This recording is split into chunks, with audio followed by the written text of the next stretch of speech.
ese forme, se dice, no sé si se dice así, pero porque ajá, hay condiciones, o sea, el asma está como una gripe o está como, por ejemplo, cuando naces, tus pulmones de pronto no se desarrollan Claro, no le bien el o, desarrollo, exacto. bueno, entonces por eso no sabría decirle bien, pero en mi caso, no sé, o sea, yo tuve problemas cuando nací, entonces por eso. Ok, O ok, sea, ya. es que yo nací con un pulmón raro, entonces, ajá. Pero básicamente es desde que nací. Ok, entonces es más una condición en tu caso. Entiendo yo. Bien, esto no importa. O sea, sí importa, importa en tu vida y todo lo demás, pero en el momento no importa, lo siento. Eh, bueno, pues nada, ¿qué tenemos para hoy? Vamos a leer los argumentos de belleza americana, ¿no? ¿No? ¿Hoy no toca eso? Profe, no, hoy es la lectura ay, de la página 120 y pico a la otra, no me acuerdo, algo así. De No, la no estoy... escuela Birmingham, no sé cómo se dice, pero Birmingham. Profe, estamos en teoría, no en argumentación, gracias. Ah, sí, ah, ok, perfecto. Bueno, lo siento, me perdí un momentito, no estaba un poco perdido. No, mentiras. Sí, en efecto, pero no vamos a comenzar hablando evidentemente de la escuela de Birmingham. Eso era, pues porque siempre tienen que leer algo y para ir adelantando, pero se supone que sí tenemos que seguir hablando de la escuela de Frankfurt, porque no sé si recuerdan, pero nunca jamás aterrizamos a por qué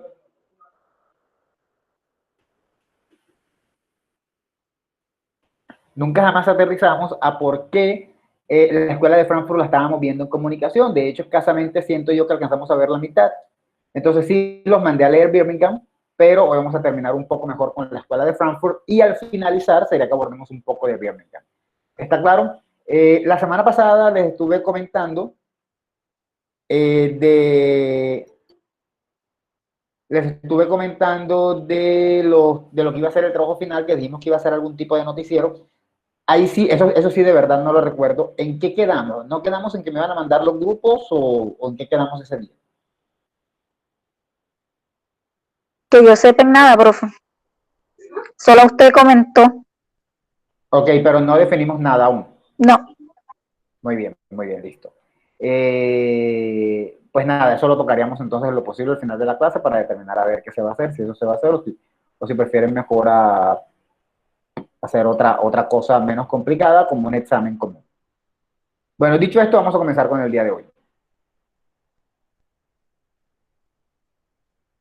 La clase pasada estuvimos hablando un poquito de la escuela de Frankfurt y dijimos varias cosas interesantes. Dentro de esas dijimos que la escuela de Frankfurt había surgido o era un neomarxismo.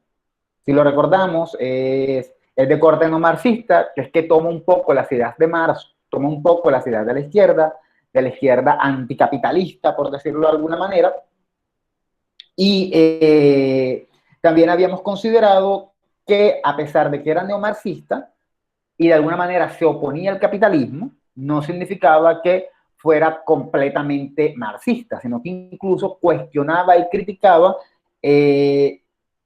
al marxismo clásico, ¿no? ¿Alguien me puede recordar un poquito de por qué se criticaba el marxismo clásico?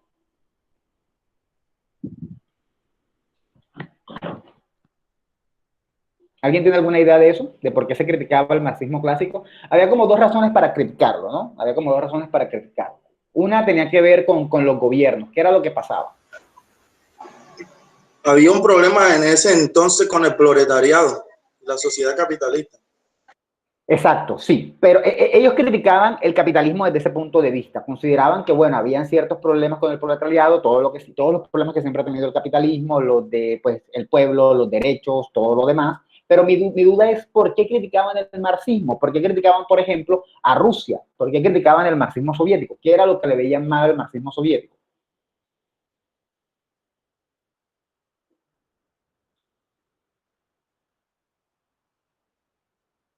¿Cuál era el problema del marxismo soviético? ¿Cuál es el problema de pronto de los regímenes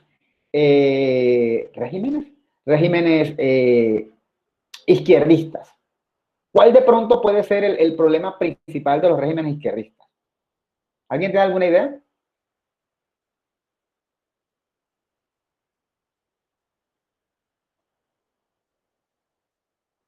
Hola.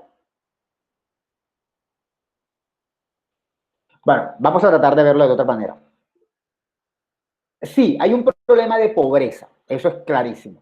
El problema de pobreza se da por unos asuntos de tipo, el problema se da por unos asuntos de tipo económico y de gobierno, ¿no? Pero va más ligado, o por lo menos la crítica más grande que ellos hacen, es de lo que está planteando Valeria. Si no estoy mal, fue Valeria creo que la que lo dijo. Valeria, es un problema de totalitarismo. O sea, lo que ellos cuestionan es precisamente el totalitarismo. Están muy a favor de que la sociedad sea diferente y están muy a favor de que la sociedad cambie, están muy a favor de que todos tengamos los mismos derechos, están muy a favor de eso, pero el problema es el totalitarismo de algunos de los gobiernos, si no todos, los gobiernos de alguna manera izquierdistas, ¿no? Sean buenos o malos.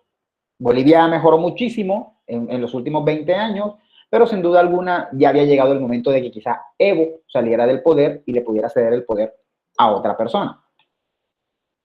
Eso suele pasar con los gobiernos comunistas, ¿no? Con los gobiernos de corte izquierdista. Vamos a llamarles de corte izquierdista.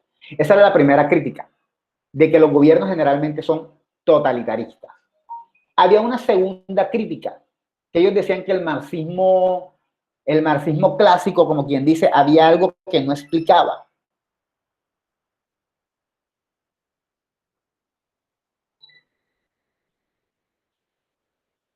Se están No escribiendo... explicaba, Ajá, bueno, dime. no explicaba, la otra clase yo había dicho que el marxismo no explicaba completamente la forma adecuada de la sociedad o hacia la sociedad del siglo XX.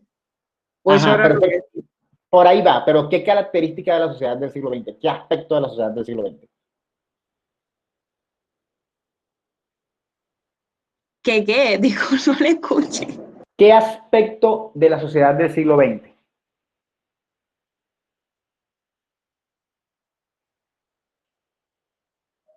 O sea, no era criticar, por ejemplo, criticar, qué sé yo, las artes, no era criticar la urbanización, no era criticar la moda, criticaban algo concretamente. Ellos decían, el marxismo no logra explicar esto de la sociedad. La opresión no era sobre eso. No, era el carácter agitado con el que crece el capitalismo y con el que el capitalismo cambia. Eso era lo que realmente se considera que el marxismo clásico no logra explicar. O sea, el marxismo clásico dice que es el capitalismo, pero el capitalismo va cambiando con el paso del tiempo. Con el paso del tiempo el capitalismo es como un monstruo gigante que se va haciendo, que se va adaptando a los cambios sociales, ¿sí? Ojo, quiero aclarar algo. Cuando yo hablo de capitalismo como monstruo, no crean que yo soy anticapitalista. Yo me considero un tipo bastante capitalista. Solo que el capitalismo arrasador, ese capitalismo que va comiéndose todo lo que está alrededor, ese capitalismo es el que no se considera bueno. Que cada persona tenga sus recursos y que cada persona tenga su propio negocio y pueda generarse sus propios recursos está muy bien. Profe, tengo una duda. Hay veces que hay un capitalismo que es arrasador. Dime, Ronald. Pero el hecho de vivir en un país capitalista no nos hace a todos capitalistas también. Es una buena pregunta, realmente no te sé responder. Yo pensaría que no necesariamente. Porque realmente es una buena pregunta. Yo considero que no necesariamente, dependiendo del modo en que vivas, puede haber gente que no viva de esa manera, sino que prefiera vivir de otra, ¿no? Lo que sí es cierto es que mucha gente, muchas veces se ha intentado considerar el capitalismo, o sea, el marxismo es una posición filosófica, el capitalismo es una posición económica. Entonces mucha gente dice, yo soy marxista, pero eso no significa que seas anticapitalista, porque una cosa es lo que tú tengas en tus ideas en la cabeza y la otra es cómo te ganas tú tu dinero. En ese sentido, Ronald, yo creo que sí, si la pregunta es válida, y creo que quizá la respuesta más obvia sería por lo menos vivir en un país capitalista. Si te ganas el dinero dentro de ese capitalismo, eres capitalista. Así tus ideas quieran responder otra cosa. Desde ese punto de vista, personajes de la vida política como Petro tienen un pensamiento de izquierdista, tienen una posición quizá izquierdista, son quizá comunistas en su pensamiento, pero sin duda alguna están dentro del régimen capitalista y gastan de la misma manera en la que gasta un capitalista. Yo creo que es algo para reflexionar. Yo creo que es algo en lo que habría que reflexionar si realmente una cosa es lo que tú quieres en tu mente que pase y la otra es lo que te toca hacer dada la sociedad en la que vives. Sí, eso es una buena pregunta. Quizá por eso es que yo particularmente, quizá inconscientemente por eso es que yo particularmente considero que no me considero comunista ni nada por el estilo. Yo considero que está bien ganarse su dinero en negocios y todo lo demás. El verdadero problema con el capitalismo no es ese. El verdadero problema con el capitalismo es cuando el capitalismo es arrasador. Hace poco me estoy viendo una serie que me encanta. Yo veo muchas series de comedia y me estoy viendo ahora, estoy viéndome completa una serie que se llama Parks and Recreations o algo así, no sé si lo estoy pronunciando bien. Creo que ya la había mencionado y es bien interesante porque un personaje de la serie que se llama Tom Haverford crea una tienda, él crea una tienda de ropa de moda, ropa elegante, ropa super cool para niños, para alquilarle ropa cuando el niño quiera verse super cool, super en la onda, super elegante, con trajes como Hugo Boss y todo por el estilo. Y es una idea novedosa, incluso en la serie es una idea novedosa, y a él le montan la competencia enfrente. Y él dice, es injusto que me monten una competencia enfrente cuando esta idea es originalmente mía. Esta idea es original mía, yo la traje. Y el abogado con el que está discutiendo le dice, es que este es el capitalismo, así funciona el capitalismo. Tú creas el negocio, pero tú no tienes la garantía sobre el negocio. Y puede llegar alguien que tenga más capital y termina por adueñarse de tu idea y convertir tu idea en un mejor producto y tú terminas en la nada. Ese es uno de los problemas con el capitalismo. Hay como unas cuestiones ahí de identidad cuando se crean negocios que de pronto no hay como un respeto y tu negocio termina quedando en el olvido, mientras que el otro que lo que hizo fue copiarse de tu idea le va un poco mejor. Eso es uno de los problemas que se puede mencionar del capitalismo. Estoy haciendo esa aclaración porque no quiero que pensemos que el capitalismo es malo y que estamos diciendo que el capitalismo es un demonio. No, no, no, pero es que puede llegar a serlo. Eso que está diciendo Ashley, de que así pasó con McDonald's, es cierto, ¿no? Eso es cierto. Pudo ser un negocio original, un negocio familiar, y luego alguien lo toma, lo convierte en una cadena gigante y se termina tragando el negocio pequeño. Y resulta que terminan pasando cosas como algo que vi en un barrio en México, me acuerdo. Hay unas tiendas que incluso hay aquí en Colombia que se llaman Oxxo, las hay aquí en Bogotá. En México hay muchas, hay muchísimas, se han apoderado. Estas tiendas tienen un problema, hace parte del capitalismo arrasador. Estoy hablando de capitalismo mucho, pero para que logremos diferenciar de que no es que seamos anticapitalistas. Estas tiendas han ido creciendo y hay muchas, no hay muchas en la ciudad. Son como los Aras de México, de alguna manera más pequeños, con menos productos. Un día pasé por uno y resulta que yo entré a comprar y cuando yo entré a comprar dije, este Oxxo es un poco raro.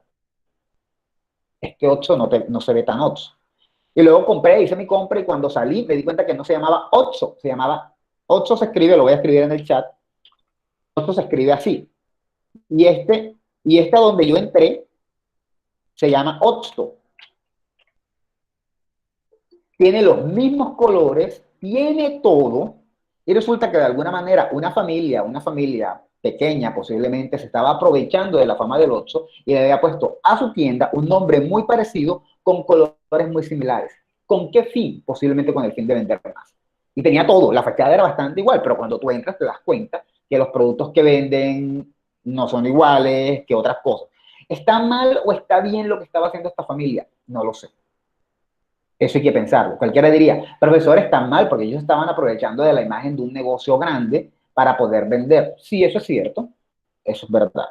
Pero moralmente está mal, o sea, digo, son una familia que tienen una tienda, que posiblemente su tienda tiene como competencia una tienda como el Oxxo, que vende más económico, y ellos ¿qué hacen para poder vender? Imitan a la otra tienda para poder vender ellos, porque esta otra tienda, que es el Oxxo, es una tienda de grandes accionistas que están ganando mucho dinero, mientras que ellos como familia pequeña no están ganando tanto. ¿Tenemos ese problema aquí en Colombia? Claro que lo tenemos, ya que no hay ningún compromiso gubernamental para garantizar el estado financiero de los ciudadanos. Okay, no sé, en verdad el problema que creo que recalcan mucho del capitalismo es que deja a muchas personas en malas situaciones. Exacto, a eso iba. Ya que no hay ningún compromiso gubernamental para garantizar el estado financiero de los ciudadanos. Exacto, a eso iba. Y eso es lo que pasa, por ejemplo, aquí en el país con la llegada de los aras. Fantásticos los aras, todos los amamos, venden barato, todo lo que tú quieras, está el de uno y está el justibueno y son fantásticos. Venden barato, venden productos que uno quiere y todo el mundo. Pero le va generando una pérdida al señor de la tienda que siempre ha sido el dueño de la tienda, que es nuestro vecino, y que resulta que nos vende quizá un producto que qué sé yo, nos vende una botella de agua en 2.000 pesos y uno va a Lara y uno encuentra una en 1.000. Pero claro, es que estos negocios hay ciertas situaciones económicas que hacen que estos negocios puedan vender el producto más barato y el señor de la tienda que no tiene el capital para poder acceder a eso, termina viendo cómo su negocio quiebra porque la competencia, que es una empresa gigante, se lo traga. Ese es el capitalismo devorador. Que el señor de la esquina tenga una tienda y que es un capitalista, porque tener una tienda te convierte en un capitalista, no es tan mal. El verdadero problema es cuando viene un negocio más grande, como me estaba comentando Ashley, un negocio más grande que es ya una empresa gigante, se apodera del mercado, se traga ese negocio pequeño y lo que hace es que empobrece a ese señor de la tienda que quizá tenía un mejor estatus, mientras que un grupo más reducido se enriquece. Esa es la crítica que le hacen los vendedores de tienda a las tiendas como Ara, como D1 y como Justo y Bueno. Y uno como pueblo lo que hace es que uno dice, ay, pero es que eso es culpa de ellos porque venden muy caro. Obviamente, no es más fácil, y díganme si no, evidentemente, si ustedes van donde alguien que les vende, qué sé yo, guineo, y le dice, hey, ven acá, ¿qué vale un guineo? 300 pesos. Ah, pero yo no necesito uno, necesito 2.000. Quiero un descuento. Esa persona les va a hacer posiblemente un descuento. Entonces ustedes van a tener guineos más baratos. Eso lo pueden hacer tiendas como D1, como Ara, como Justo y Bueno. La tienda del señor de la esquina no puede hacer eso, porque nada más pueden comprar 50 guineos al día, porque en el barrio solamente compran 50 guineos. Si compran 1.000 guineos para que les salgan más baratos, se le va a pudrir la cantidad porque no van a poder venderlos todos. Eso es un problema del capitalismo, aquí explicándolo de una manera muy somera, tratando de explicar un poco de economía de una manera muy, muy simplista. Y como nos decía Ashley, eso termina por generar, y eso pasa en parte porque no hay leyes gubernamentales que logren garantizarle el bienestar económico a los pequeños negociantes. Dice Linda, eso se ve mucho en las tiendas de ropa, también eso es cierto, se perjudican los negocios locales, en efecto, eso pasa con tiendas como Ara o D1, terminan por perjudicar el negocio local. Y Jesús nos dice, profe, disculpa si me desconecto de la cara, ok, pensé que era otra cosa. Vale, no hay problema, Jesús. Ese es el capitalismo el que se critica. No hay ningún problema en que tú tengas tu negocito, no lo hay. El verdadero problema es cómo te salvas de que no venga otro negocio y te devore. En el caso que estaba poniendo de la serie que veo de Parks and Recreations, el problema es que Tom Haverford es un muchacho es un muchacho insoportable, pero que está intentando comenzar un negocio y su competencia es una persona que tiene dinero que puede ofrecer pizza gratis con tal de llamar clientes. De entrada él va perdiendo, ¿no? Ahora, las razones por las que pasa son las series son otras. Son de tipo chistosa porque es una serie cómica, pero es que así funciona realmente. ¿Dudas hasta aquí sobre cuando estamos atacando el capitalismo, qué es lo que estamos atacando de él? No estamos atacando tanto el hecho de vender, estamos atacando el hecho del capitalismo voraz, el capitalismo que devora, ese capitalismo de esa persona que tiene un negocio y que quiere seguir creciendo y creciendo y creciendo y creciendo para tener más dinero, y en ese proceso se va devorando a los demás, a los negocios pequeños, a los negocios locales, como nos dice Linda, y funciona como un fenómeno devorador. Ese fenómeno devorador del capitalismo es justamente lo que no puede explicar el capitalismo tradicional. Eso no lo puede explicar cómo un pequeño negocio surge y va devorando, devorando. Si hay un asunto de ambición, como dice Yuleisi, es cierto, hay un asunto de ambición, y en parte es un asunto de ambición mediado por la misma idea de que el dinero es lo necesario.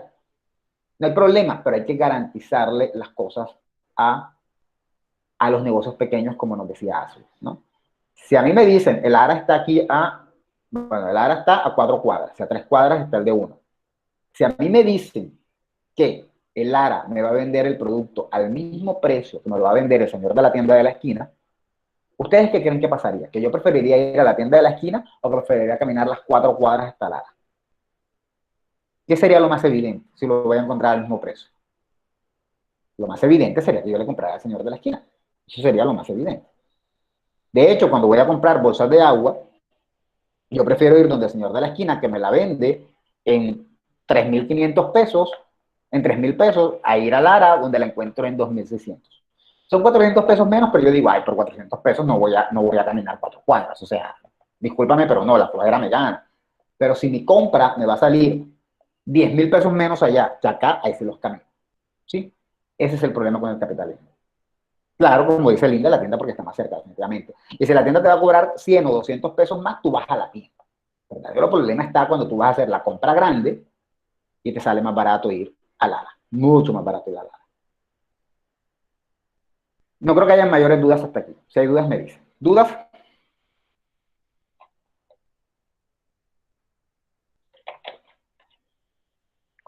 No, ninguna. Ese capitalismo voraz, que es el capitalismo que es el capitalismo que comienza a generar algo que en el siglo XIX, en la época de Marx, no existía, que son las grandes multinacionales, que es Coca-Cola, Pepsi, pero no solamente Coca-Cola y Pepsi, sino también marcas de ropa como Calvin Klein y Nike en zapatos y Reebok en zapatos y un montón de marcas que hay en carros, los tipos de carros y todo lo demás. Es lo que termina por salírsele de las manos al marxismo, a la explicación que da el marxismo. Porque el marxismo no estaba preparado o no pensaba que se iba a dar esta expansión tan grande del capitalismo. Incluso esta expansión llega a los medios. No sé si recuerdan cuando estuvimos en las primeras clases que se decía que se hacían pasquines, ¿no? Eran pequeños folletitos. Eso era capitalismo. Eran folletitos que se regalaban, algunos se vendían. Eso era capitalismo, sin duda alguna. No formal, pero era un inicio. Ahora, eso no es lo que pasa en el siglo XIX con la prensa de centavo. ¿Qué pasa? Los pequeños periódicos, ¡pim!, desaparecen porque está el otro periódico que ofrece más a menor costo. Ahí, en ese sentido, los medios están atravesados por el capitalismo. ¿Sí? ¿Qué otra cosa iba a mencionar? Bueno, eso por una parte, el capitalismo que se traga los negocios. Ahora, está también el capitalismo arrasador, que es el capitalismo que destruye y el capitalismo que daña aspectos de la sociedad. Por ejemplo, la industria de la ropa. Todos adoramos ponernos ropa de marca. Todos nos dicen ropa de marca, te compraste una camisa de marca, te regalaron una camisa de marca, fantástico. Uy, qué chévere, te sientes cool, te sientes como te da la gana. Pero tenemos que tener en cuenta que la industria de la moda, por ejemplo, es una de las industrias más dañinas del medio ambiente, por asuntos de coloración, por asuntos de un montón de cosas, y además es una de las más explotadoras. Recordemos que muchas industrias de la moda tienen sus sedes de confección en Asia, en países como India o China, donde se paga sumas muy, muy bajas por el trabajo de personas que de alguna manera están esclavizadas, por decirlo de alguna manera. Lo pongo entre comillas porque eso no es esclavismo literal, pero sí es un tipo de esclavismo. Eso también es culpa de ese capitalismo arrasador, ¿sí? Más dinero para nosotros, hagamos las prendas en este lugar que nos sale más económico y ganamos más. El traslado, por ejemplo, de una empresa como Avianca a Panamá tiene que ver con los impuestos. Colombia cobraba más impuestos y se trasladó a Panamá. En parte, por ahí vienen parte de las razones. Ese tipo de movimientos son movimientos capitalistas que son arrasadores. Obviamente, si a un país se le va una empresa que le está pagando impuestos, él deja de recibir ganancias. ¿Y por qué la empresa se movería? Simplemente por razones muy de ella solamente que tienen que ver con el dinero. Dicho esto, pues hablamos de los inicios de la Escuela de Frankfurt y vimos que se proponía un pensamiento crítico y también hablamos un poco ya del carácter sociológico y decíamos que ¿Quién está molestándome tanto? Dame un segundo, por favor. Me apaga esta vaina porque hay gente molestando. Y siempre estoy acostumbrado a que molesten, pero hoy se están pasando. Decíamos que este movimiento de la Escuela de Frankfurt, como ya hemos dicho antes, no era que hubieran comunicadores, porque al menos los medios de comunicación estaban comenzando. Era gente que pensaba en los medios de comunicación. Hasta ahora no hemos mencionado los medios de comunicación para nada. Ya vamos hacia ellos. Y decíamos que tenían unas bases sociológicas y que proponían que la sociología ya no debía solamente describir la realidad, sino analizarla, interpretarla y proponer cambios para que esa sociedad cambie y mute, ¿sí? Se propone que la sociología, como disciplina, que saben que es la disciplina que estudia la sociedad, debe ser crítica. Ahora, por crítica hay que entender que, bueno, ese no me gusta mucho porque está con blanco, vamos a ponerlo mejor en gris. Por crítica, ahora sí, por crítica no hay que entender a que sea criticona en sí misma, ¿no? Por crítica lo que hay que entender es que siempre tiene que tener una posición reflexiva y siempre tiene que estar buscando el cambio. No es que todo lo que pasa en la sociedad esté mal, pero siempre hay que reflexionar sobre cómo se puede ser mejor, ¿no? Incluso yo creo que a todos nos puede pasar como seres humanos que no sabe lo genial de comprar en las pacas. Ok, no sé. Una vez lo intenté y no encontré nada que me gustara. Esa sociedad bueno, se supone que la sociología tiene que estudiar la sociedad, pero en este caso se propone que sea un estudio crítico, que proponga cambios. No se trata, les digo, de que todo esté mal, se trata de que se deben buscar los cambios que más beneficien a la sociedad. Siempre podemos ser mejores. Ustedes pueden estar en esta materia y hicieron el parcial y sacaron 4.8. Súper, les fue excelente. Pero eso no significa que ustedes no digan, yo puedo ser mejor, puedo sacar un 4.9. Y cuando sacan el 4.9 dicen, yo puedo sacar un 5. Y cuando sacan el 5 dicen, bueno, ahora no quiero tener el parcial en 5, ahora quiero tener todo el corte en 5. Y entonces luchan por tener todo el corte en 5. Y luego dicen, bueno, ahora quiero tener toda la materia en 5. Y cuando logran tener la materia en 5, dicen, bueno, el próximo semestre, que estoy otra vez con Alex, le voy a volver a sacar la materia en 5, pero no solo una de las que da, sino las dos. ¿Sí? Y entonces, eso es tratar de ser mejor. Cuando decimos que la Escuela de Frankfurt busca una sociedad que sea crítica, perdón, una sociología que sea crítica y que reflexione, es que intente siempre de que la sociología proponga alternativas para mejorar la sociedad, independientemente de si la sociedad está funcionando o no está funcionando. Sin embargo, cuando uno es crítico, uno lo que hace es señalar los defectos.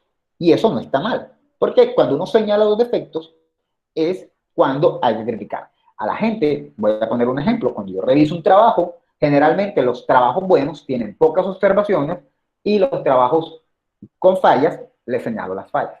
Yo no me voy a poner, si yo leo un trabajo, por ejemplo, si yo leo un trabajo de Lady Castellón y el trabajo está perfecto, yo no me voy a poner en cada línea. Muy buena oración. Segunda línea, muy buena oración. Tercera línea, muy buena oración. Cuarta línea, muy buena oración. Por favor, es artera. Mejor al final simplemente le pongo una nota y le digo, muy buen trabajo, hay una muy buena redacción por tu parte. Si quiero mandarle un mensaje diciéndole, muy bien, es excelente, sí y así, ya eso es otra cosa. Pero no me voy a poner a señalar cada cosa. Lady tendrá que entender que las cosas que yo no le estoy, que si no estoy colocándole muchas notas de observación, es porque está bastante bien. ¿Sí? Por el contrario, si le reviso Abril y coloco en la primera oración, revisar redacción. Aquí estás diciendo esta palabra y esta palabra no tiene que ver. No me queda claro qué estás diciendo acá. Ojo, usar signos de puntuación, porque aunque yo entiendo lo que dice, no está claro para una persona que no sepa del tema. Entonces, Abril tiene que entender que tiene muchas cosas que arreglar, ¿no? O sea, le hago muchas críticas a Abril, no le hago tantas a Lady Castellón. No significa eso que en mi cabeza no le haya hecho críticas a Lady, solo que si las críticas a Lady fueron buenas, no se las menciono tanto. ¿Por qué? Porque cuando tenemos una perspectiva crítica, que es lo que propone la Escuela de Frankfurt, uno critica es para encontrar los defectos y tratar de mejorar las cosas. Ahora, ¿qué pasa cuando no hay problemas? Sé crítico, vuelve y sigue siendo crítico, ¿no? Si leo un trabajo de María Fernanda Cardona y está muy bien escrito, solo se comió 3 puntos, hubo 3 puntos que no puso, tú pones abajo de la nota, muy bien, muy buen trabajo, ojo, ten en cuenta los puntos porque te faltaron algunos. Ya, hacer la crítica para que siempre se pueda hacer mejor. Eso es lo que propone la Escuela de Frankfurt, ¿sí? En el trabajo de Abril, yo no le pondría, ojo, te comiste 3 puntitos. No, porque Abril tiene tantos problemas que los 3 puntos son lo de menos, ¿no? Abril redactó ese trabajo tan malo que esos 3 puntos son lo de menos. En el caso de María Fernanda, no estuvo perfecto como el de Lady, pero estuvo bastante cercano, solo se comió los 3 puntos y yo le señalo los defectos. Lo mismo propone la Escuela de Frankfurt. Obviamente todo esto es un ejemplo, ni estoy hablando de Abril, ni estoy hablando de María Fernanda, ni estoy hablando de Lady. Esto es un ejemplo. Lo mismo propone la Escuela de Frankfurt, ¿sí? Miremos a ver qué es lo que está mal y propongamos el cambio. Y como las sociedades no son perfectas, siempre va a ser necesario proponer un cambio. Siempre se va a esperar que la sociedad sea mejor. ¿Puede Colombia ser mejor? Ni lo dudemos, no hay 2 millones de cosas que corregir. Bien.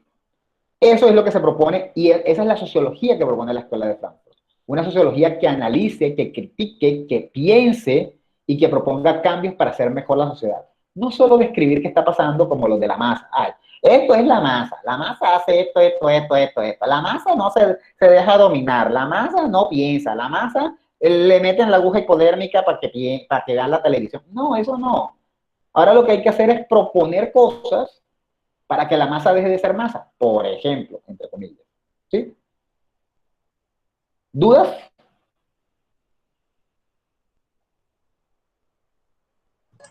La verdad no. Si alguien más. No sé si sientan que estoy repitiendo, pero es que quiero que quede como bastante claro cuál era la posición de la Escuela de Frankfurt. Y de pronto saltarnos dudas. Cuando inicié haciendo unas preguntillas que de pronto no fueron tan así rápidos para responderla, entonces como para pensar eso. Ahora, eso era la posición de pronto de la sociología. ¿Cuál es la posición desde el punto de vista psicológico? De esto sí no hablamos la clase pasada. Me dan un segundo en lo que quito ese señalador, no me gusta. Bueno, parece que no está, en fin.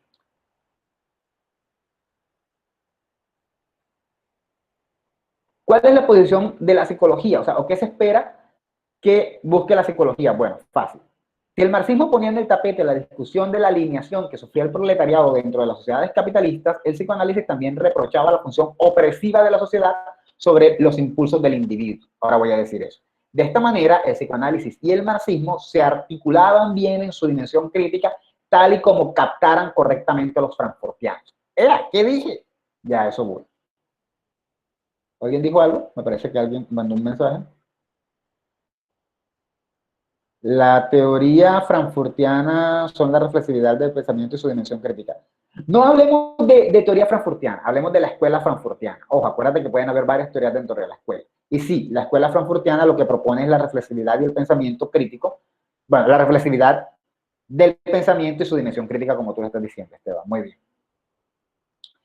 Ya sabemos que de alguna manera el capitalismo nos reprime. El capitalismo, ya lo hemos dicho, de alguna manera la sociedad tiene problemas con el capital, hay pobres y ricos, y ser pobre implica ciertos problemas, en el sentido de que no puedes de pronto acceder a ciertos estatus. Hay una represión, ¿no? Generalmente, cuando eres del proletariado, últimamente se ha luchado por los derechos en los últimos años, has logrado surgir, pero aún hay cosas que hay que mejorar. En ese sentido, el capitalismo, el voraz, puede ser opresor.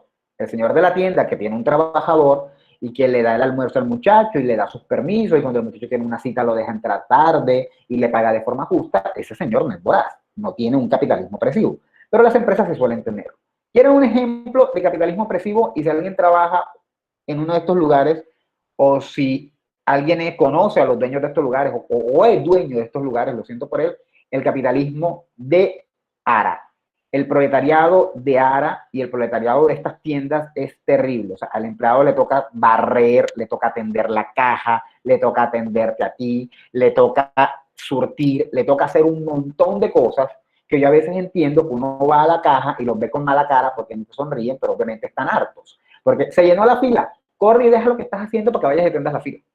Termina de atender la fila la lograron vaciar, vuelve y corre lo que estabas haciendo para que, o sea, nunca los ves quietos, nunca los ves quietos. Porque aparte de que son tiendas que se llenan mucho, los tienen haciendo de todo. Ahí hay un tipo de opresión. Ahora, eso en el contrato pues se estipula y si la persona aceptó el negocio, ni modo, ¿no? Ahí hay un tipo de opresión. Dicho eso, el marxismo, el capitalismo es opresor. Nos oprime, nos saca el jugo de alguna manera para contentarnos con algo de dinero y con algunos derechos. Eso es así. Que nos hemos acostumbrado a eso es otra cosa. Pero eso es así. Esos turnos de que de repente el jefe le dice al empleado, de pronto ustedes tendrán papás o hermanos que les pase eso, de que tu turno se acaba a las 6 de la tarde, pero resulta que a las 5 de la tarde te dijeron, hay que hacer un informe. El informe es para mañana a las 8. Y tú dices, pero yo salgo a las 6. Bueno, llévatelo para tu casa y termínalo en tu casa. Eso es capitalismo opresor. Capitalismo que reprime.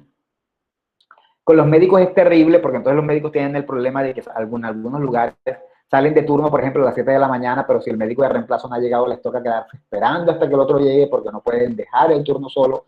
Eso es un tipo de opresión, ¿no? Entonces, el marxismo, de alguna manera, cuestiona cómo la sociedad capitalista, de alguna manera, oprime a la gente, ¿no? Le saca todo lo que puede. Ahora, desde la psicología, también se va a cuestionar cierta situación de opresión, pero ya no en lo que tiene que ver con lo laboral, sino en lo personal. La psicología es importante porque... ¿Qué estoy haciendo?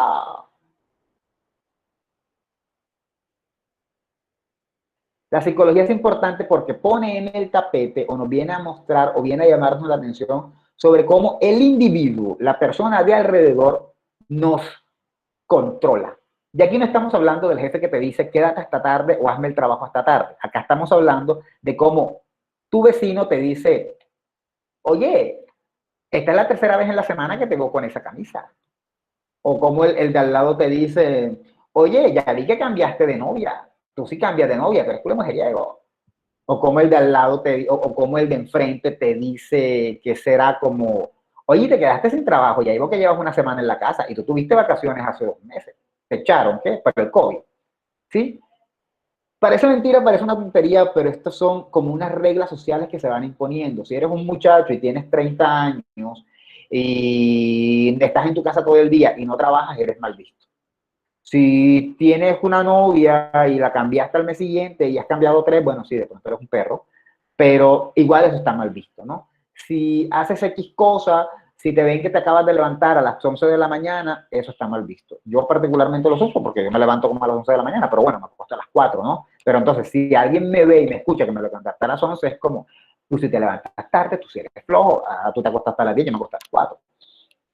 ¿Sí?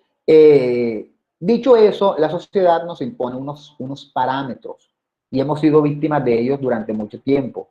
Que la muchacha, si ya tenía si estamos en 1960 y la muchacha ya llevaba más de 3 novios, ya esa niña quién sabe qué pensaba de la vida.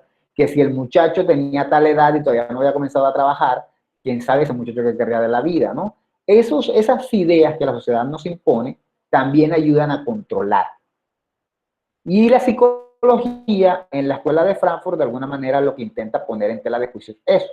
Cómo no solamente es el capitalismo el que nos controla, sino haciendo un análisis psicológico, cómo la misma sociedad nos controla y nos critica, nos cuestiona. Y la sociedad es hora y todavía sigue cuestionando todo. El vecino se sigue metiendo en nuestra vida, nuestro hermano se mete en nuestra vida, nuestro papá se mete en nuestra vida, todo se mete en nuestra vida, porque hay como unas reglas sociales que se supone hay que cumplir y cuando uno no las cumple, uno es criticado. ¿Sí? Y esa crítica es un tipo de explotación porque te someten a que hagas lo que tú no quieres. Hay una opresión. Mientras que en lo laboral el capitalismo oprime nuestro tiempo y nuestras disposiciones laborales, en lo social la sociedad nos oprime a cómo debemos comportarnos. Así te violan es porque esa falda con la que saliste era muy corta. Tú andabas de provocadora. O así no te dieron el trabajo es porque tú con ese corte que tienes y ese piercing y ese montón de tatuajes, tú lo que pareces es un pandillero. ¿Sí? Eso es una opresión que ofrece la sociedad. Obviamente estoy hablando de ejemplos actuales, ¿no? Pero en todo momento eso ha existido. Y la escuela de Frankfurt lo que hacía era de alguna manera cuestionar eso. ¿Sí? Cuestionar eso y decir, la psicología también tiene que ser crítica y también tiene que criticar eso, tratar de cambiar eso para que la sociedad, criticarlo, cuestionarlo, porque la sociedad no puede seguir siendo de esa manera. De esa manera es que marxismo y psicología se unen. Una para criticar lo que tiene que ver con capitalismo y lo laboral, lo que tiene que ver con economía, y la otra para criticar lo que tiene que ver con el comportamiento como tal de la sociedad entre individuos, como un individuo critica a otro. ¿Sí está claro? Economía y la afectación social, cómo los individuos afectan a la sociedad. Marxismo, psicología sobre todo del señor Freud. ¿Dudas?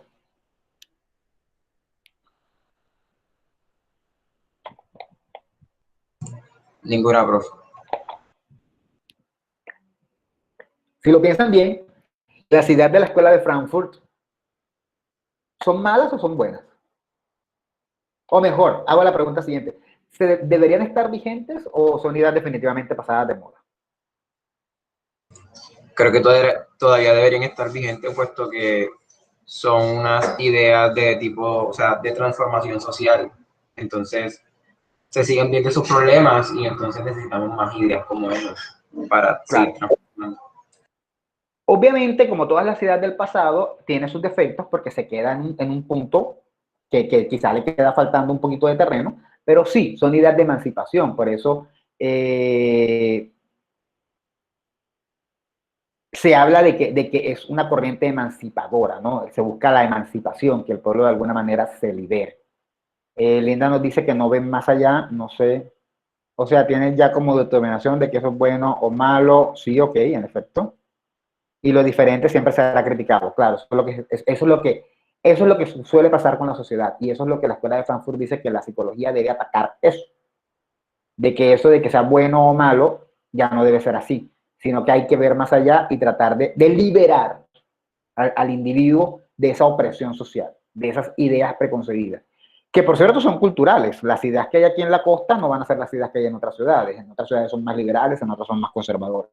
Eso varía. Dicho todo esto, ¿sí? Una pregunta. Sí. Entonces, o sea, ¿cómo entonces aprender a diferenciar qué es lo bueno y qué es lo malo? Puesto que, pues, lo que está diciendo Linda, que siempre lo diferente será criticado y, pues, para mí, pues, no sé, algo puede ser bueno, pero para otra persona puede ser malo. Entonces, hay como una controversia en esa parte, ¿no? Bueno, en eso me salgo de lo que se ocupa en la Escuela de Frankfurt, pero sin duda alguna, hablando en términos de medios, porque al final toda la clase va a girar toda la clase debería enfocarse en eso, son los medios los encargados de educar. No de educar qué es lo bueno y qué es lo malo, sino de plantear unos límites en donde hay el crimen y donde no hay el crimen. Y eso debe ser parte de la reflexión social. O sea, la idea es que la sociedad reflexione y la sociedad se dé cuenta de qué es lo bueno y qué es lo malo, pero con argumentos. Te voy a poner un ejemplo muy concreto. Una cosa que está en discusión, que a mí me parece hasta estúpida la gente que toca ese tema. Dentro de la comunidad LGBTIQ, pues cada uno tiene un rol, ¿no? Hay gays, hay lesbianas, hay transexuales, no hay ningún problema. Mucha gente anti-LGBTIQ argumenta que hay un intento o hay una lucha porque se considere, y eso sí es cierto, bueno, voy a escribirlo en un papel, pero parece que no se abrió la página, hay una lucha para que se considere a los pedófilos como un tipo de diversidad sexual. ¿Sí? Al considerar un pedófilo como un tipo de diversidad sexual, la pedofilia ya no sería un crimen, no sería un tipo de filia negativa, sino que sería un comportamiento diverso, por decirlo de alguna manera.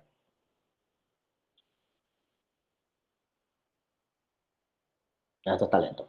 Un comportamiento basándose en que el amor no tiene edad. Con esa, algo así, exacto. Ese es el precepto, ¿no?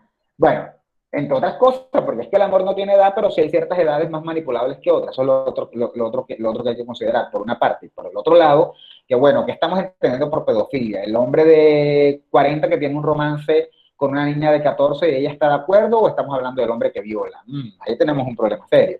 Pero entonces hay un comportamiento diverso, se supone que el pedófilo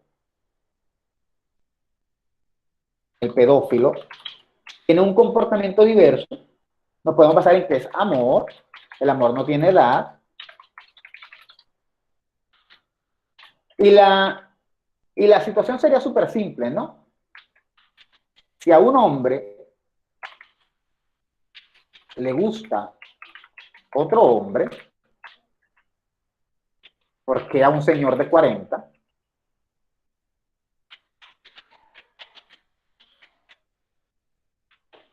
no le puede gustar una niña de 12. Ese es el problema. Si un hombre le puede gustar otro hombre, un señor de 40. Más difícil, más fácil todavía. Porque si un hombre se niega a aceptar que es hombre y se convierte físicamente en mujer,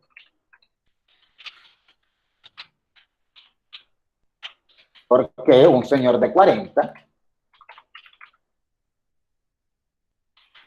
no podría estar con una niña de 12.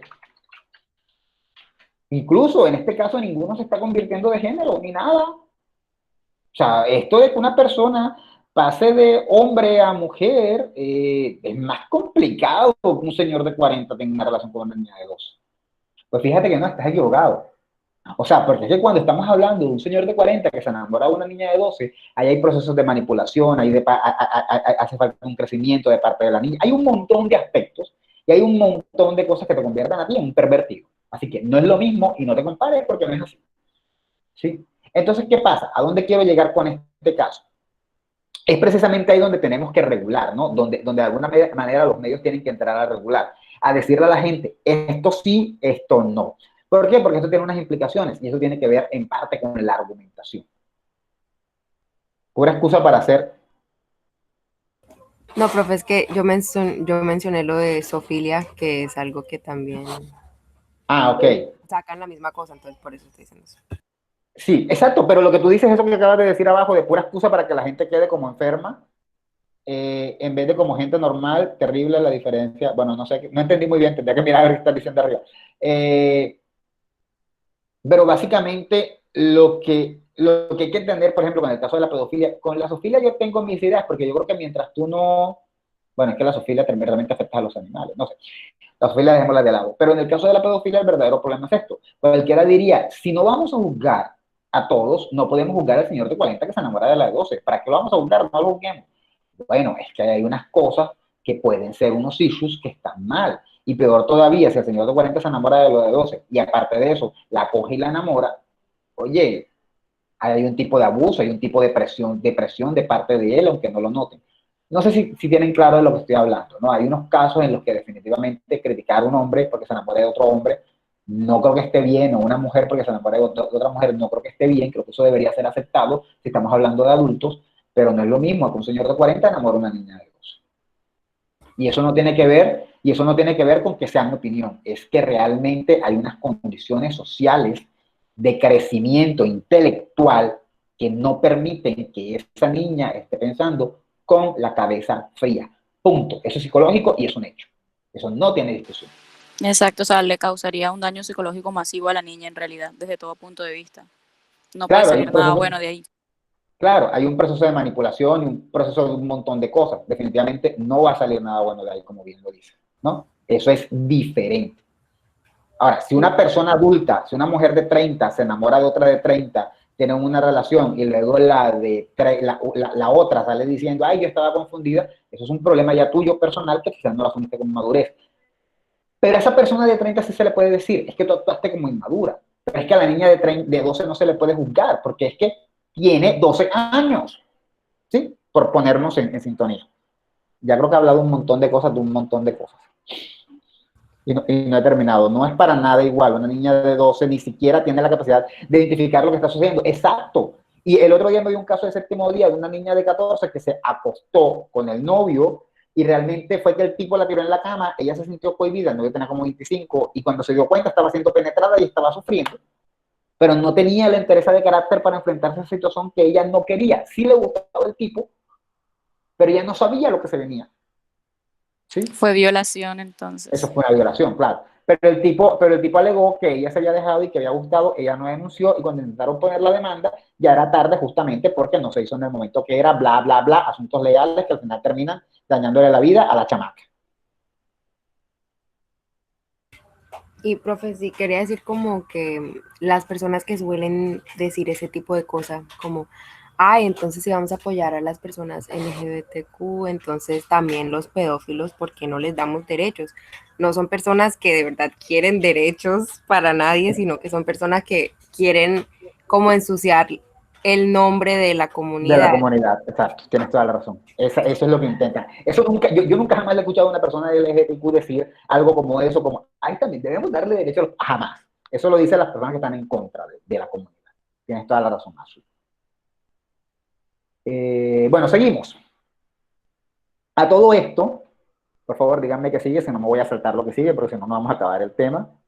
Bueno, se espera un pensamiento crítico, ya el señor Esteban nos los comentó, ya yo lo he dicho bastante. Se espera que haya un pensamiento crítico y que criticar sea simplemente reflexionar sobre lo que está pasando para mirar que está mal e intentar cambiarlo. Voy a leer esto de rapidez para irme a lo que me interesa, que son los medios.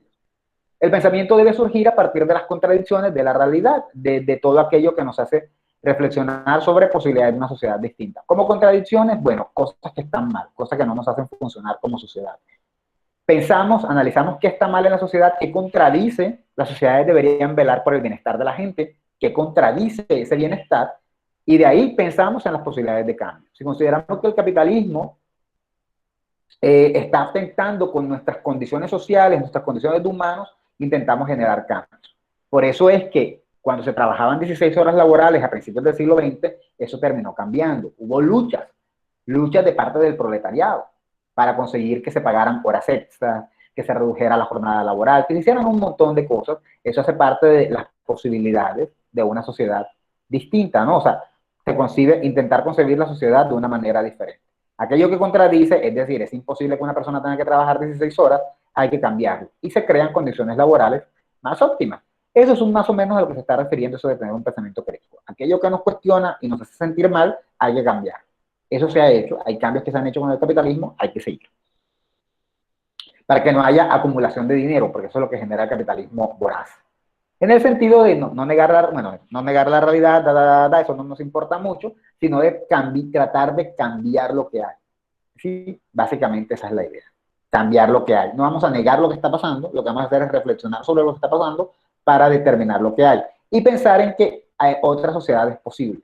Uy, eso es algo tan colombiano, pensar que otra sociedad no es posible. Hay una frase, y lo siento por los que estén por aquí, y estén de acuerdo con eso, pero hay una frase espantosa que surgió el año pasado en esta época, que era la de, yo no produzco, perdón, ¿cómo es? Yo no marcho, yo trabajo, ya se me olvidó cómo es. Horrible. Ese es el tipo de gente que piensa que otra sociedad no es posible, que tú marchar no te puede hacer que de pronto te beneficies de esas marchas. Pues patrocinado por la señorita Cabal, profe. Trabajen, Exacto, sí, vagos. claro, exacto. Esa idea de que no es posible otra sociedad, esa idea, el frankfurtismo lucha contra ella. Sí es posible cambiarla. ¿Ustedes no creen que hace 100 años, cuando las jornadas laborales eran de 16 horas y la gente no tenía ni derecho, ni salud, ni nada, no había gente que también pensaba de la misma manera? No, yo no me voy a poner a pelear, porque ¿para qué voy a pelear por algo si eso no lo van a cambiar? Y no pelearon, pero hubo un grupito que por suerte peleó, y por suerte ahora tenemos derechos. Y por suerte ahora tenemos jornadas justas, ¿sí? Entonces, el frankfurtismo de alguna manera dice eso. Oye, no te enfrasques, siempre podemos pensar en una sociedad mejor. Nadie está hablando de revolución, ni de tirar piedra, ni de tirar papa, ni de sacar escopeta. Estamos hablando simplemente de luchar para que cada vez la sociedad sea mejor. La sociedad con sus tensiones y conflictos marca los ejes temáticos de los cambios a investigar. En efecto, cuando analizamos una sociedad nos damos cuenta qué es lo que hay que cambiar en ella y qué no. Eso es básicamente sencillo. O sea, uno mira, analiza la sociedad, se da cuenta que hay que cambiar o que no. Los conflictos que hay son los que hay que cambiar. En Colombia hay un conflicto actualmente que hay que cambiar. ¿Cuál es? Tema de la agenda, tema que hay que cambiar necesariamente. ¿Quién me dice uno, por lo menos? Yo estoy pensando en uno, pero ¿quién me dice uno? La anacronía.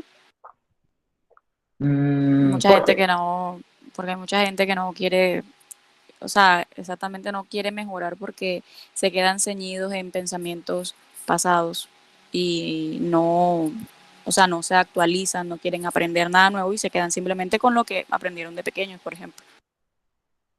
Sí, eso podría ser. La verdad no estaba ni de cerca en mi lista, pero sí, claro, eso podría ser. Pero hablando en términos de que el país avance, de que el país pueda avanzar un poco más, bueno, sin duda alguna eso ayudaría a avanzar. Yo estaba pensando en la corrupción. Creo que una de las tensiones y conflictos más grandes que hay en el país es la corrupción. Y no en términos de política, en términos globales. Si mi compañero hizo algo, yo le tumbo, si mandaron a hacer un trabajo y le puedo quitar 5 lucas a mi compañero además porque él no sabe cuánto pidió el profesor, yo le quito eso. De la propia corrupción interna que de alguna manera bloquea el país. Eso estaba pensando yo, pero bueno. ¿Sí? ¿Alguien iba a decir algo? ¿No? Bueno. Pero eso que estaba mencionando creo que fue linda, lo de la anacronía, lo del anacronismo de alguna manera. Sí, en efecto, la sociedad, uno se da cuenta cómo va la sociedad, cómo avanza y uno decide cómo cambiar esos aspectos. La misma sociedad te va mostrando qué es lo que hay que cambiar y cuáles son los ejes temáticos sobre los que hay que trabajar. Hace 20 años Colombia estaba centrada en el conflicto bélico y nadie le prestaba atención a la corrupción. Cuando acaba el conflicto bélico, entre comillas, cuando acaba, obviamente la corrupción saldrá a lucir y se va volviendo en tema en tema. En el momento en que acabemos con la corrupción, va a surgir otro tema y en el momento en que, y así sucesivamente, cada vez la sociedad va cambiando y vamos dándonos cuenta de los temas que hay que cambiar.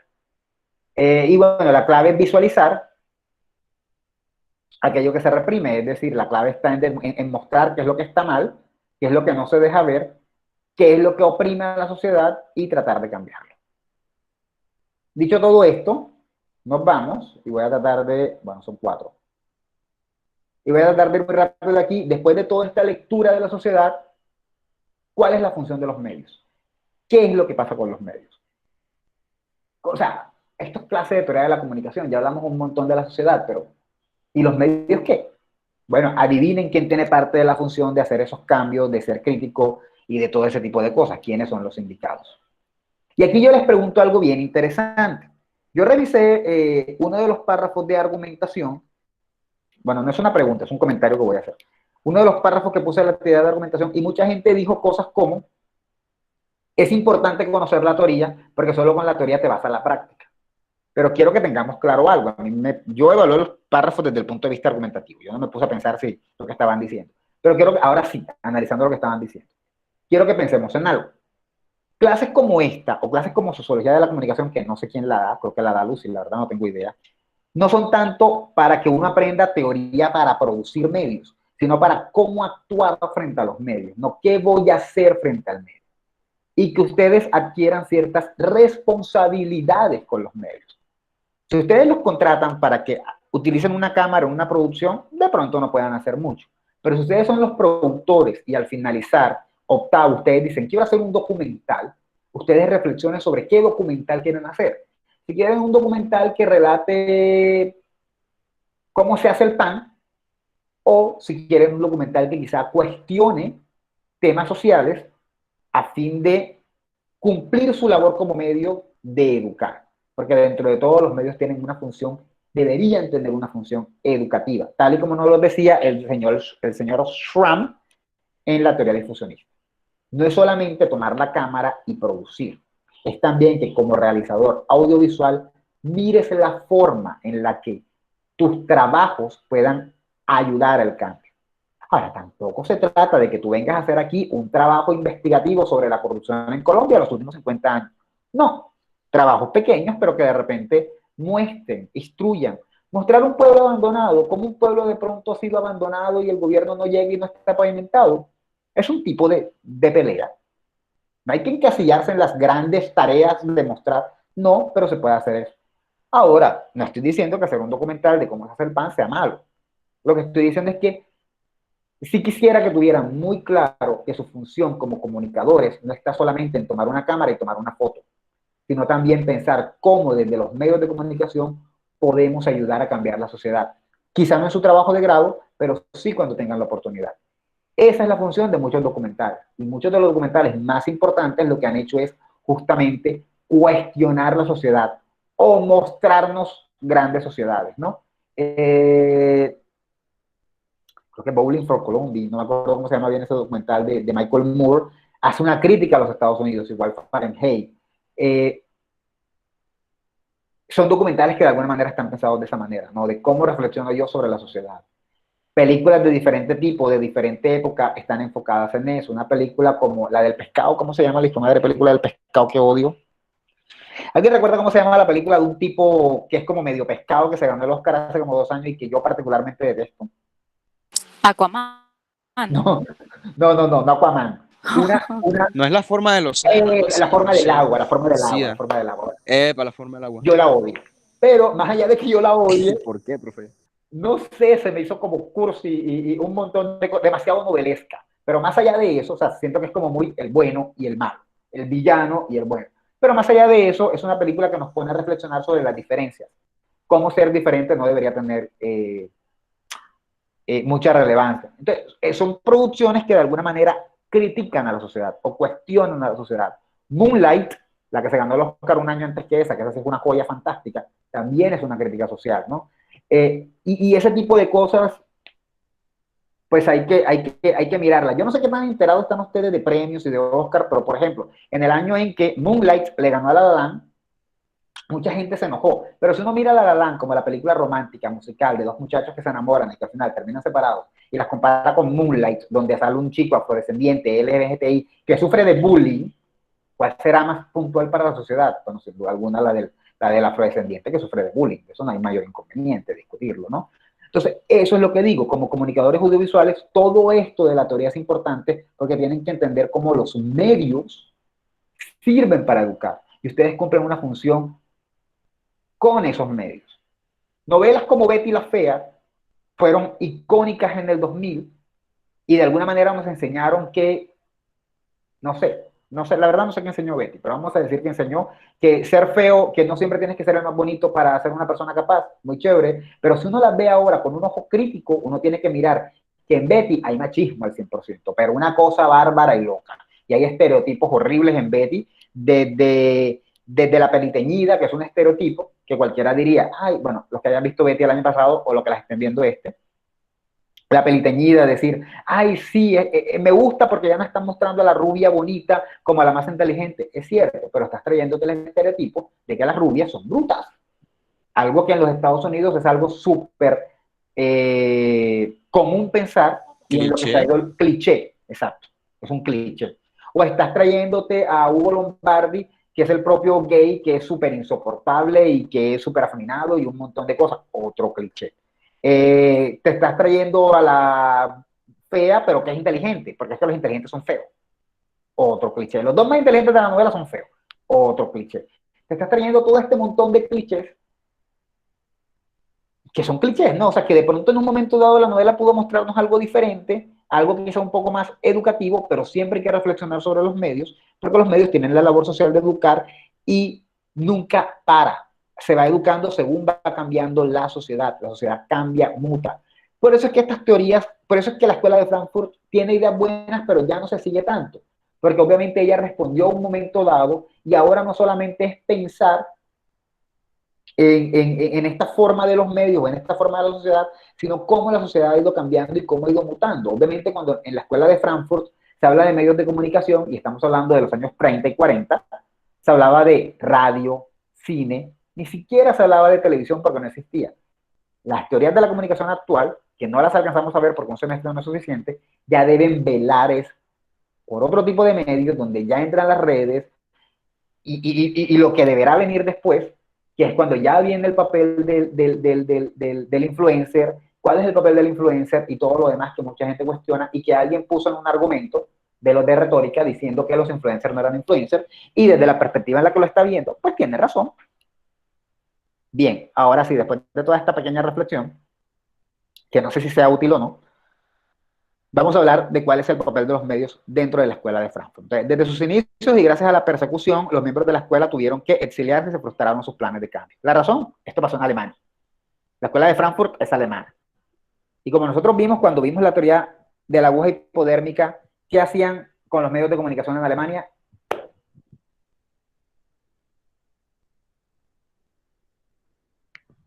Hola. Hello. Repita la pregunta. Eran utilizados como medio de manipulación.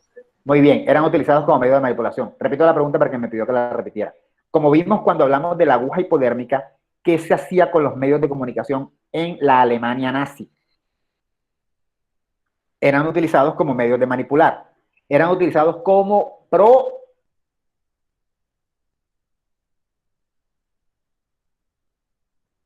Los medios eran para hacer propaganda, ¿no? Muy bien, propaganda. La propaganda nazi se hacía a través de los medios. Sí. Sí, muy bien. Entonces, obviamente, esta gente que está en pos de una liberación, de un libérate, de un todos tenemos derechos, de un todos somos aceptados, de abajo el capitalismo, ¿ustedes sí creen que los nazis van a estar de acuerdo con la gente de la escuela de Frankfurt? Obvio no. Entonces, esta gente se exilió, muchos se exiliaron a los Estados Unidos, en parte porque ya la guerra estaba a punto de comenzar. Como todos sabemos, los Estados Unidos es el país de la libertad, nada más falso que eso. Pero sin duda alguna los Estados Unidos no te van a poner preso por tener ideas diferentes. Pero esa pues fue su ventaja, ¿no? El por qué de pronto esta gente se exilia. No es cierto que los Estados Unidos es el país de la libertad, hay muchas cosas que se reprimen, pero por lo menos, como insisto, no te van a meter preso por tener una ideología diferente. Eso no va a pasar.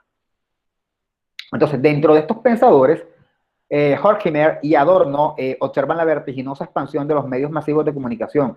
Bueno, aquí mencionan la televisión, pero realmente esto estaba en el libro, y por eso lo puse literal, pero realmente no la televisión, porque no era el momento en que la televisión se estuviera dando, pero vamos a mencionarlo.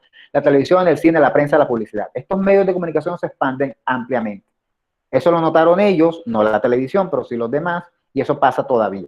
Todos los medios de comunicación se expanden. Algunos ya están muy expandidos, otros están en proceso de expansión todavía.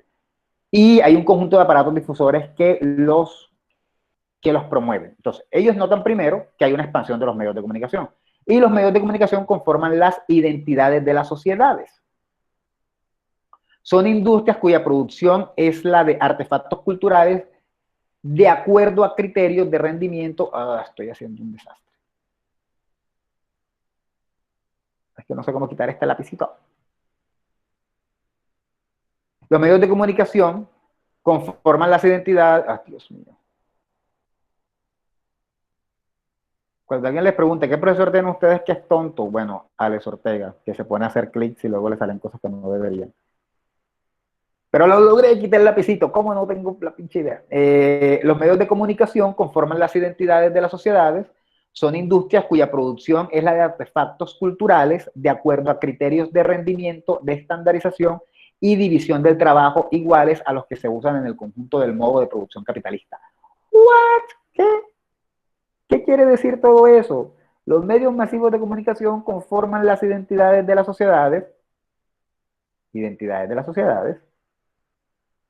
Son industrias cuya producción... Oye, ¿pero qué pasa? Son industrias cuya producción es la de artefactos culturales de acuerdo a criterios de rendimiento, de estandarización y división del trabajo iguales a las que se usan en el conjunto del modo de producción capitalista. ¿Alguien tiene una idea qué quiere decir todo eso? Los medios de comunicación, de alguna manera, desde los 40 y hasta el día de hoy, nos dice quiénes somos como sociedad. No es nada raro que uno decida que uno se quiera hacer un corte que uno vio en un actor de una película, o que uno quiera parecerse a algún actor de una película, o que uno utilice una manilla que utilice un actor de una película. El rosario de 18 bolitas que utilizan los budistas se hizo muy famoso por allá como en el 2002. ¿Por qué? Porque a alguien se le ocurrió ponerse una pulserita de esas, un rosario de esos. ¿Quién fue esa persona? Un actor, Richard Gere. Richard Gere se puso este rosario porque Richard Gere es budista y desde entonces todo el mundo se lo vio, le pareció chévere y todo el mundo comenzó a usarlo. Los medios de comunicación conforman las identidades. Lo que nosotros vemos en los medios de comunicación o lo que nos dicen los medios de comunicación o lo que nos muestran los medios de comunicación es lo que nosotros terminamos asumiendo como nuestro.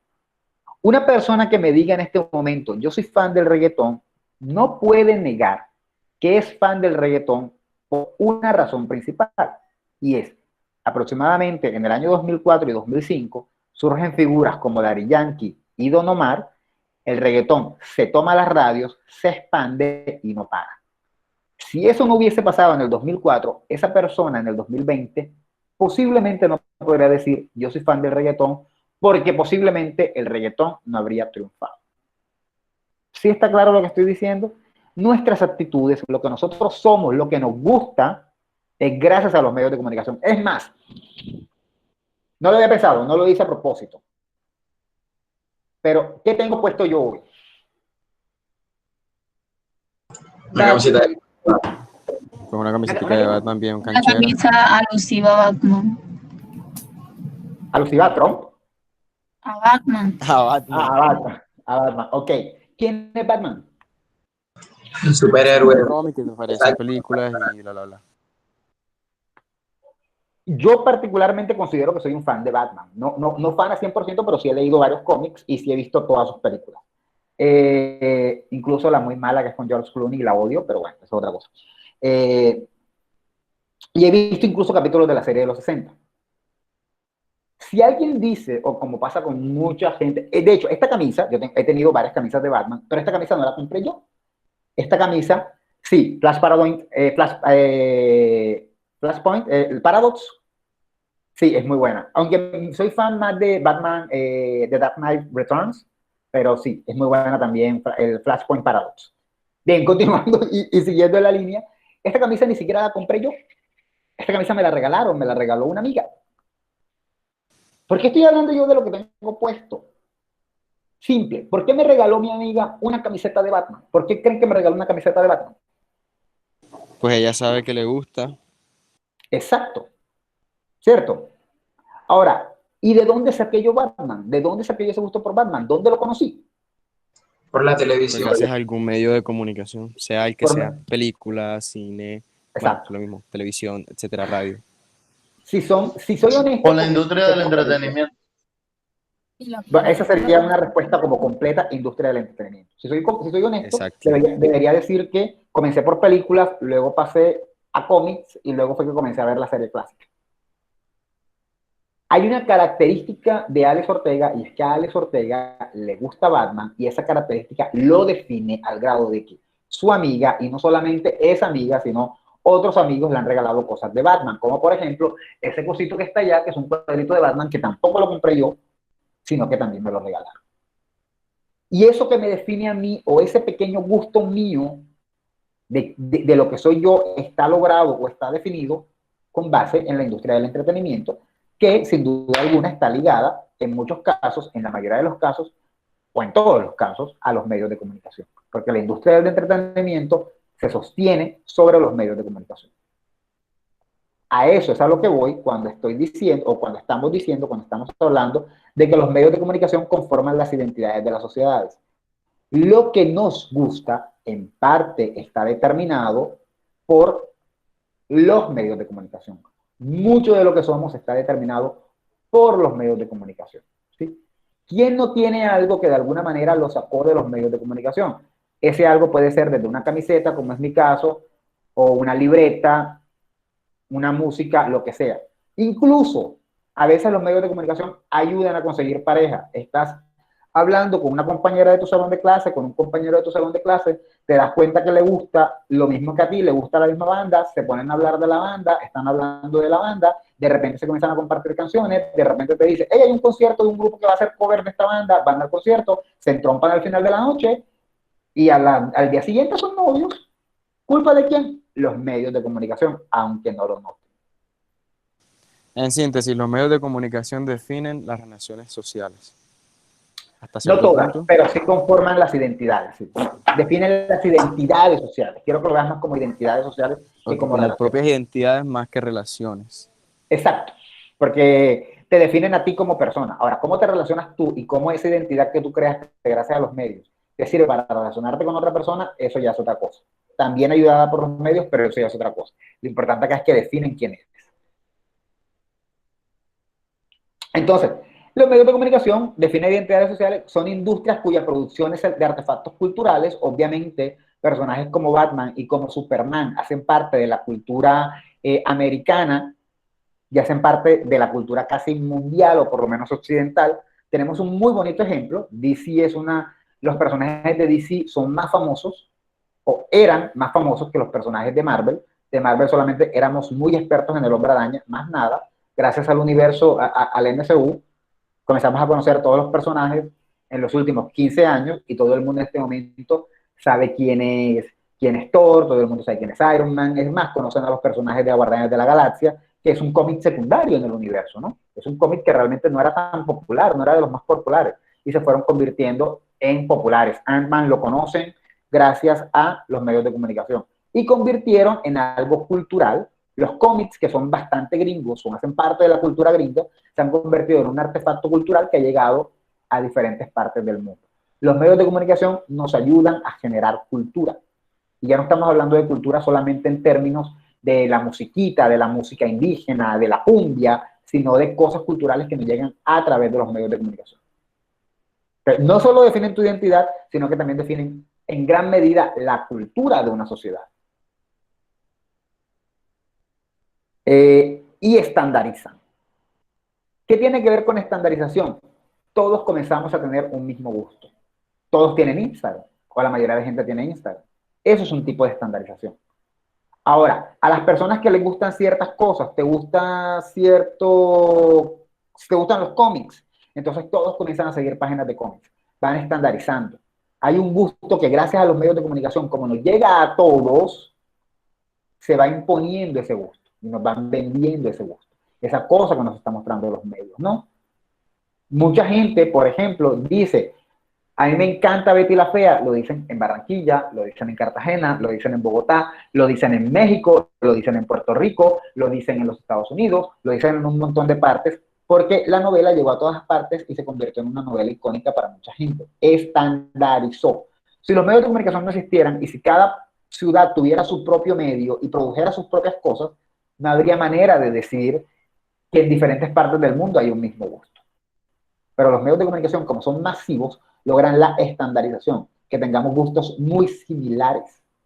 Hace 20 años, hace 15 años, decir que te gustaba un superhéroe era, y es un buen ejemplo, era, bueno, sí, te gustan los superhéroes, no a todo el mundo le gustan los superhéroes, pero a ti te gustan.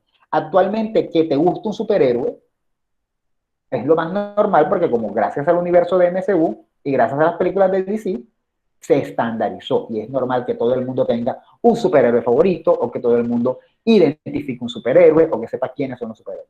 Hace 20 años, y lo digo por experiencia propia, era cool decir, yo soy fan de Batman, a mí me gusta esto de Batman, me gusta esto, me gusta esto. Actualmente ya no lo es tanto, porque ya no te sientes tan especial como hace 20 años, que uno podía sentirse especial por eso. ¿Por qué? Porque ese gusto por los superhéroes fue estandarizado en los últimos 10 años por los medios de comunicación. Y los medios de comunicación hacen eso. ¿Dudas hasta dónde voy?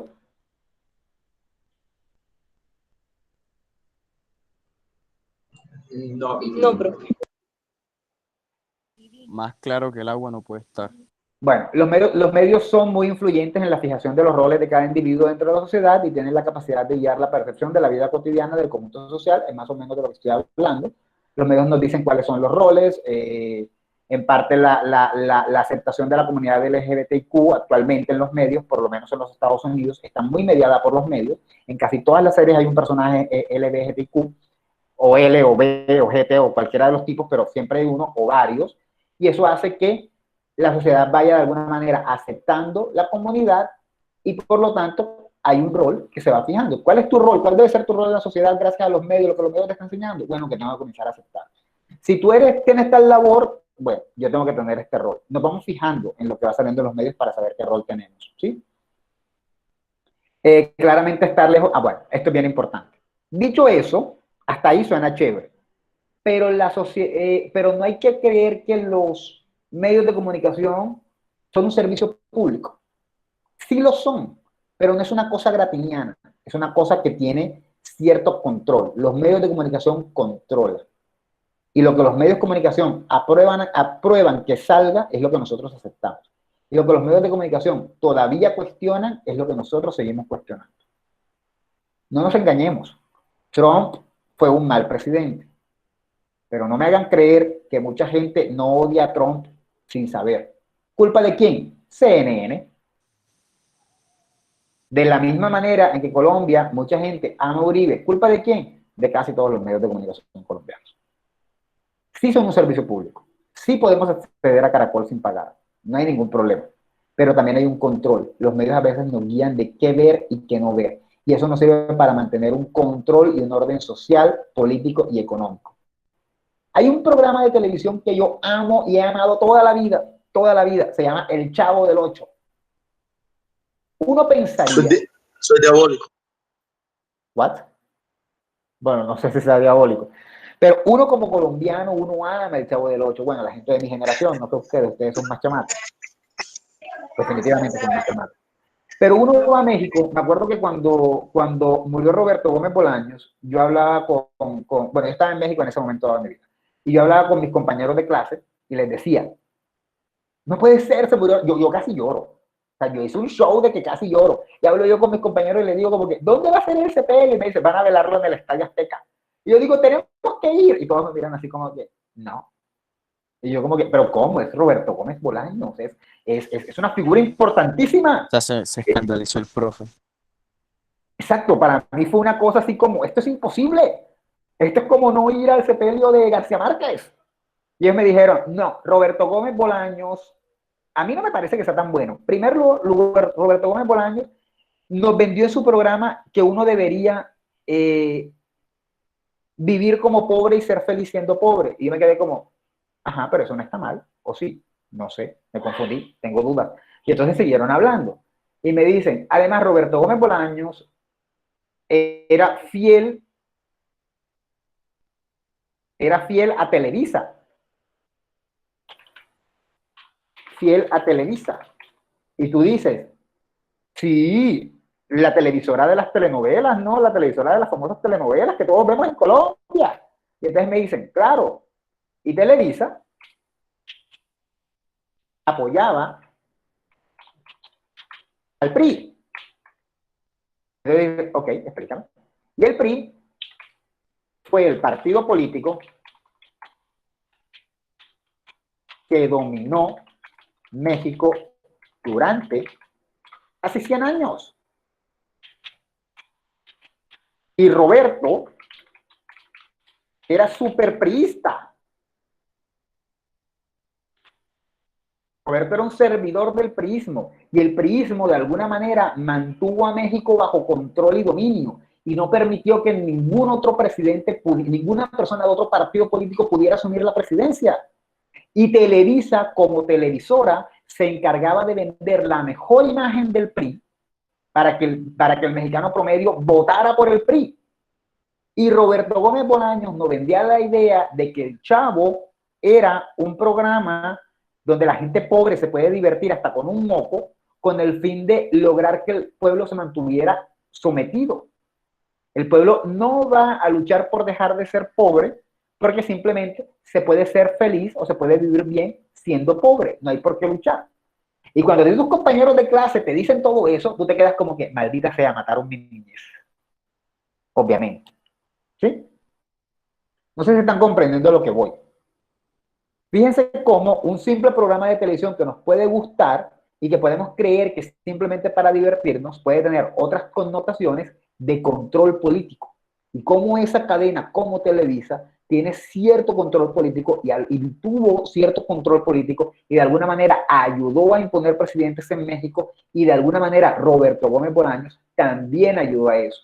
Mientras que yo, pinche colombiano ignorante, que no sabía nada de la verdadera situación, lo que hacía era morirme con el Chavo y reírme con el Chavo y amarlo. ¿Me lo sigo viendo? Sí. ¿Lo puedo ver con los mismos ojos? No.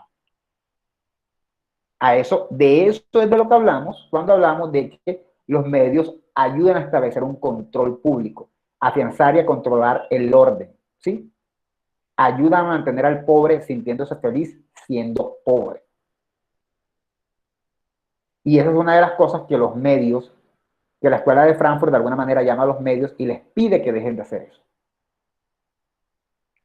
Los medios masivos de comunicación generan reacciones automatizadas, masivas, pausas de conducta reflexiva, debilitando la fuerza de resistencia individual. Su principal misión es homogeneizar y hacer inocuos a los potenciales conflictos. Es decir, ocultar los conflictos, evitar los conflictos, homogeneizar, tratar de que todo el mundo piense igual, lo que yo estaba diciendo del Chavo. Mis compañeros, que era gente que yo considero intelectual, mexicanos que conocen la situación, sabían cuál era el problema, pero tengan la plena seguridad de que la mayoría del mexicano promedio no tenía mayor problema con Roberto Gómez Bolaños. Mis compañeros, por ser intelectuales, tenían esa posición. Yo no la tenía porque no era mexicano. Y en general el resto del país tampoco la tiene. O sea, Roberto Gómez Bolaños, figura pública mexicana muy internacional, logró su cometido de alguna manera de homogeneizar y permitir control. Todo eso nos lleva a un concepto clave que es el de industria cultural. La industria cultural, que es un concepto que se inventan en la Escuela de Frankfurt, consiste básicamente en eso, en la producción de una cultura a través de los medios de comunicación que permite el control y permite imponer una cultura dominante. Hay un sistema cultural que se vende a través de los medios, que es la cultura dominante. La idea, yo no estoy en contra de las clases altas ni nada, pero la idea que tienen, por ejemplo, en muchas novelas de vendernos de que la persona de clase muy alta, con mucho dinero, también sufre y también tiene problemas de alguna manera intenta vendernos la idea de la cultura dominante, de que como nosotros, personas clase medieras o clase baja, no nos sublevemos porque creemos que todos estamos al mismo nivel. Y eso es mentira. Entonces, el concepto de industria cultural actualmente ya no se refiere a eso, actualmente se refiere a pues, grupos que intentan producciones culturales o producción televisiva o producción audiovisual de diferente tipo. Pero cuando el concepto surge en la Escuela de Frankfurt, se entiende como un tipo de control, como una industria que surge gracias a los medios para un tipo de control. Voy a saltarme esto y lo voy a ampliar un poquito en la próxima clase para ir cerrando, pero sí quisiera que viéramos un poquito de la definición en los últimos 3 minutos que nos dan de industria cultural en la lectura. La categoría de industria cultural nombra una explotación planificada y sistemática de los bienes culturales, todo entre comillas, con fines mercantiles, industrias abocadas a la elaboración de mensajes estándar direccionados a la sociedad de consumo, efectuando un adelgazamiento y pauperización de los procesos intelectuales y sensitivos, quitando buena parte de la capacidad crítica y transformando a quien recibe los mensajes en un hombre masa, un sujeto que perdió su individualidad y se ha vuelto pasivo. Así concibe la industria cultural la Escuela de Frankfurt. La industria cultural es la capacidad que tienen los medios de crear productos de diferente índole, como Marilyn Monroe al fondo, que tienen un impacto cultural que todos los alcanzamos a reconocer y que lo que hacen es, a través de los mismos medios, sofocar nuestras ideas, ahogar nuestros pensamientos de sublevación y convertirnos en un tipo de masa. Intentar convertirnos en un tipo de masa homogénea. Si lo logran o no, eso es otra cuestión. Profe, en el texto también menciona una parte en la que la sociedad trabaja, come, compra y muere. O sea, como quien dice, básicamente somos eso. Exacto, literal. Y eso es una de las cosas que cuestiona la Escuela de Frankfurt. Hace esa lectura y dice, esto hay que cambiar. La sociedad está hecha, gracias a los medios de comunicación, la sociedad está hecha para comprar. Voy a hacer una pregunta para terminar. Ojalá y lean la definición de industria cultural. Comenzamos la próxima clase por ahí para cerrar con eso e irnos a Birmingham. Creo que me extendí un poco más hoy. Lo siento si hablé mucho. Lo siento si sobreexpliqué, pero creo que era interesante que quedara claro. ¿Quién en este momento, dentro de todo el cierre que ha habido, no se puso a buscar, por ejemplo, en diferentes páginas y diferentes cosas que comprar? En el momento en que se abrió todo y volvimos todos a la calle, ¿quién no se puso enseguida? Ay, debería ir a tal lugar a comerme tal cosa. A muchos les pasó, a mí por lo menos me pasó. Quise comprar un montón de cosas por internet. Porque estar sentado frente a la computadora todo el tiempo y que te estén mostrando publicidades de cosas y que te estén diciendo que en tal parte hubo promociones y había promociones porque estamos en pandemia, te hizo pensar de que tú podías comprar.